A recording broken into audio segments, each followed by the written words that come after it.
ขอแสดงความยินดีกับตุนตายเดินทางปลอดภัยฮอดบ้านอาจารย์ติ้งลีเข้ากราบหอพระแก้วและก็ศาลเจ้าของจีนแม่นบ่ทานผู้ชม FC แฟนคลับสบายดี FC ทุกทานมาพบมาพ่อกันคลิปนี้ จะพาทานผู้ชมไปติดตามเนาะโครงการที่จะนำพาน้องๆของแขวงไซสมบูรณ์ไปฝึกฝนล่อหลอมเป็นกู้ภัยอยู่ที่ประเทศไทยโครงการตัวนี้เริ่มมาจากเหตุการณ์คนติดถ้ำทั้ง7 คนนั้นแล้วก็มีบุคคลที่สำคัญซึ่งเป็นวัยรุ่นอยู่ทางเมืองล่องแจ้งท่านผู้ชมได้เข้าเสนอตัวมาช่วยเหลือมาเป็นผู้นำทางซึ่งได้ผ่านการฝึกงานตัวจริงจากถ้ำอยู่ที่เมืองล่องแจ้งทั้งอาจารย์ติ้งลีและทั้งกู้ภัยของประเทศไทยหลายคนมองเห็นจุดสำคัญความสำคัญของการที่จะสืบต่อฝึกฝนล่อหลอมให้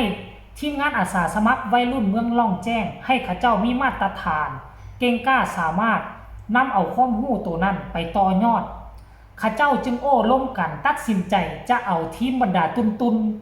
ชาวบ้านชาวเมืองของล่องแจ้งเอามาฝึกฝนล่อหลอมอยู่ทั้งฝั่งไทยมันจึงเกิดเป็นโครงการนี้ขึ้นมานั่นเองท่านผู้ชมซึ่งหนึ่งในนั่นก็คือตุนตายนี่พวกเจ้าฮู้บ่ตุนตายนี่เป็นคนมีวิชาอาชีพได้หลายคนก็บ่ฮู้อยู่ในเขตนั่นเขาเจ้าเฮ็ดอีหยังกินซึ่งคันว่าตุนก็น่าจะเฮ็ดเวียกอยู่ทั้งบ่อคำเซโปนทั้งอีหยังก็ทั้งผู้ผาก็ขับรถนี่รถอีหยังรถจกอยู่ทั้งบ่อคำเส้นเดียวกันแล้วก็ทั้งตุนตายเป็นสร้างตัดผมได้ทุกคนตุนตายค่อยเห็นเพิ่นน่ะมีห้านตัดผมเป็นของตนเองซึ่งน่ะขั้นกรณีมาเฮ็ดดีๆเจ้าของห้านตัดผมนี่เป็นสร้างตัดผมนี่บ่ธรรมดาได้มีอยู่มีกินได้ท่านผู้ชมขั้นกรณีว่าคนบ่ติดถ้ำแล้วก็ตัดผมห่วยเดือนนึงนี่ได้หลาย10 ล้านได้ท่านผู้ชมขั้นคืออยู่ทั้งเวียงจันทน์อยู่ทั้งเมืองใหญ่นี่เดือนนึงนับเป็น10 ล้านถามว่าหลายบ่หลายได้หลายแต่ด้วยความมักหักในกู้ภัยเราเห็นเนาะฮีโร่ในดวงใจของเรานั่นก็คือบ่ว่าจะเป็นอาจารย์ติ้งลีบ่ว่าจะเป็นไอ้มานัดบ่ว่าจะเป็นไอ้ปอนซึ่งกลุ่มคนเรานี่น่ะตอนที่บ่มีคนติดถ้ำอยู่ล่องแจ้งเราก็ฮู้กลุ่มคนเรานี่อยู่แล้วตามสื่อโซเชียลโดยเฉพาะอาจารย์ติ้งลีมานัดแล้วก็ทั้งไอ้ปอนเพิ่นฮู้จักดีอยู่แล้วแม้กระทั่งค่อยก็เป็น FC ของไอ้ปอนอยู่แล้วในเมื่อเราได้มาเจอโตเป็นปิ่นได้มาสร้างได้มาเป็นวีรบุรุษของเมืองล่องแจ้งมันก็จึงเฮ็ดให้บรรดาตุนเรานี่โดยเฉพาะตายน้องตายนี่น่ะอยากจะเป็นอยากจะเดินตามห้อยกู้ภัยไทยก็เลยตัดสินใจทิ่มห้านตัดผมของตนเองห้านบาร์เบอร์ห้านตัดผมนี่น่ะทิ่มห้านตัดผมของตนเองตัดสินใจเดินทางเข้าสู่เมืองไทยเมืองศรีวิไลมาเป็นลูกศิษย์ลูกหากู้ภัยแห่งประเทศไทยโอ้โหคนเสียสละแบบนี้นี่คือน้ำใจสุดยอดหลายท่านผู้ชมคือตอนนี้นี่น้องนี่ขออภัยน้องตายนี่เดินทางมากับคุณทรายเล่นเดินทางมากับอาจารย์ติ้งลี่ปัจจุบันนี่ถึงทีแล้วเรียบร้อยเข้ากราบหอพระแก้วอาจารย์ติ้งลี่แล้วก็ไปเข้ากราบศาลเจ้าของจีนนะท่านผู้ชมเว้ยแต่บ่ฮู้ว่าของจีนสร้างบ่หรือว่าของอาจารย์ติ้งลีเพราะว่าอยู่ในบริเวณเนื้อที่เดียวกันติดกับเฮือนอาจารย์ติ้งลีเลยเนาะขั้นป่าไม้ทั้งนั้นก็เป็นศาลบ่เป็นศาลป่าไม้ทั้งนั้นอยู่ในเฮือนอาจารย์ติ้งลีก็เป็นเขาเอิ้นว่าหอไว้เนาะหอของหอพระแก้วของอาจารย์ติ้งลีวิทย์ทางด้านนี้มาก็เป็นศาลเจ้าบ่ฮู้ว่าเป็นอาจารย์ติ้งลีสร้างหรือว่าเป็นของ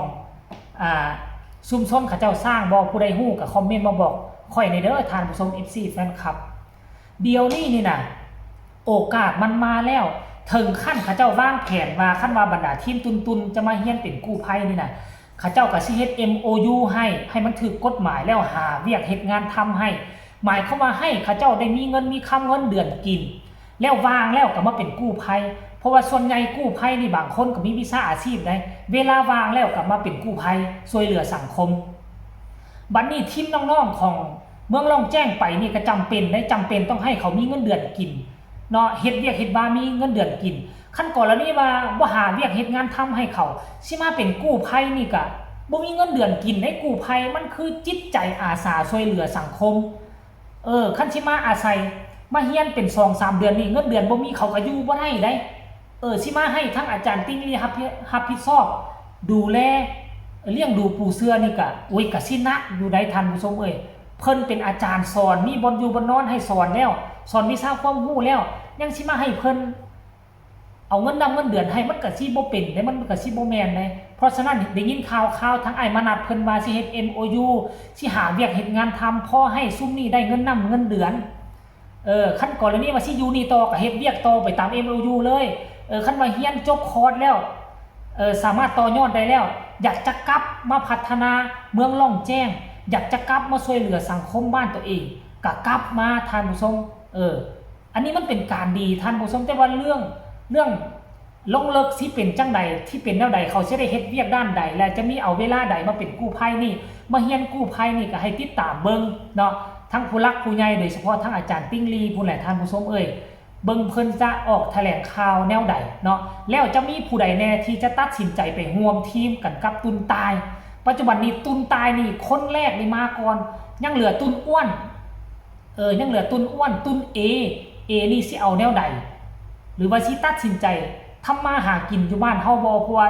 ต้องได้รับผิดชอบรับภาระทั้งครอบครัวท่านผู้ชมเพราะว่าอ้ายก็บ่อยู่แล้วเพราะฉะนั้นเป็นเสาหลักของครอบครัวเพิ่นอาจจะตัดสินใจหาอยู่หากินดูแลครอบครัวอยู่พี่บ่หรือว่าจังใดอันนี้บ่แน่ใจเด้อทุกคนเนาะอันนี้ก็คือแสดงความยินดีปรีดากับตุนตายที่ไปก่อนหมู่แล้วถือว่าประสบผลสำเร็จเป็นเครื่องนั่นแหละตกไปอยู่เมืองฟ้าเมืองไทยเมืองศรีวิไลตั้งใจเอาเด้อบักล่าตุนตายตั้งใจเอา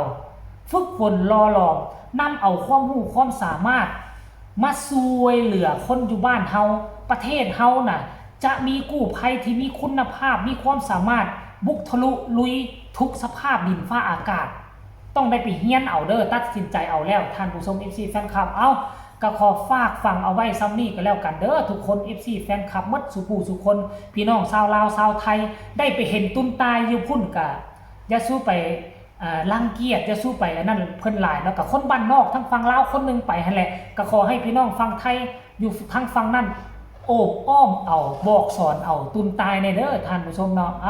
ก็ขอให้ทุกคนกดไลค์กดแชร์กดติดตามที่สำคัญอย่ากดข้ามโฆษณาท่านใดมีคำตำหนิติชมคำคิดคำเห็นแนวใดต่อ